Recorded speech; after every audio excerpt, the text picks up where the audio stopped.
السجن الأكثر رعبا في العالم وعبر التاريخ. كاين ورايا هنا كاين سجن قرى، أكيد ما كتشوف والو لأنه تحت الأرض.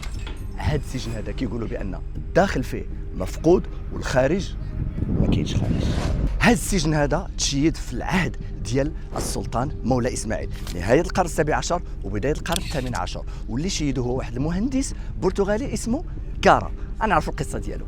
كارا كان هو واحد المهندس اسير برتغالي، وكتقول الروايه بان السلطان مولاي اسماعيل وعده بانه الا بدا ليه واحد الحبس ما كاينش بحاله في الدنيا، وحتى واحد ما يعرف يخرج منه غادي ياخذ الحريه ديالو.